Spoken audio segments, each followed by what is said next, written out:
In this video, I'm going to show you how to take a threaded rod and a nut and turn it into a custom bolt for your application. This is usually much cheaper than getting off-the-shelf bolts if you have many of an odd size.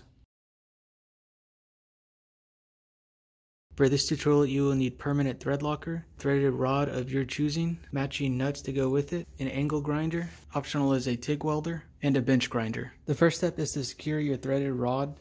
I've secured it in a vise. I'm using a paper towel to protect the threads. The next step is to get your nut and thread it on the end of the threaded rod until the face of the nut is flush with the rod. Then you'll need to measure how long thread length you need for your specific application. Once you know how long it is, mark where you want to cut. So I'm just going to make a scratch with the calipers here. The next step, I am getting the angle grinder and I am going to cut where I just marked. I'm going to make sure this side of the blade is at the end of the cut. If I don't, I'll be a thickness of the blade too short.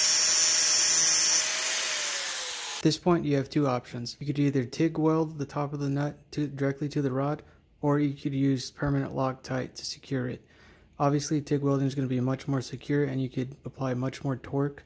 If you use the permanent thread locker, it'll only have low torque capacity. I'm going to show TIG welding this first. To TIG weld this, I have set the rod slightly beneath flush to the nut face. I'm not going to use filler. I'm just going to go back and forth and the material from the nut will melt and form a solid bond. As you can see, I've just melted the material from the nut and it is filled in. The second option using thread locker is to just apply 2 drops to the thread and put your nut on. Once you put the nut with the Loctite on, you will need to let it cure. At this point, you should have a secured nut on the end of the rod. The threaded end is still rough from where you cut it with the angle grinder.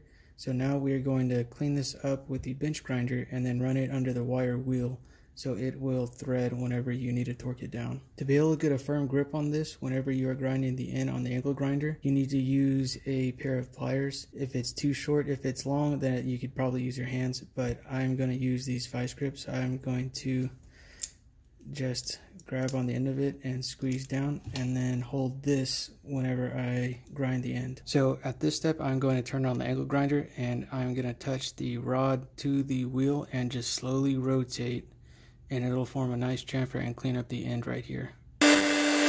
Here's the finished product after you've ground it on the wheel.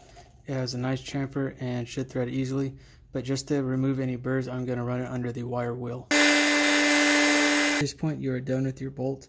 You should have a nut secured to the threaded rod. The end should be chamfered so you can assemble it into a tapped hole, or a nut if you choose.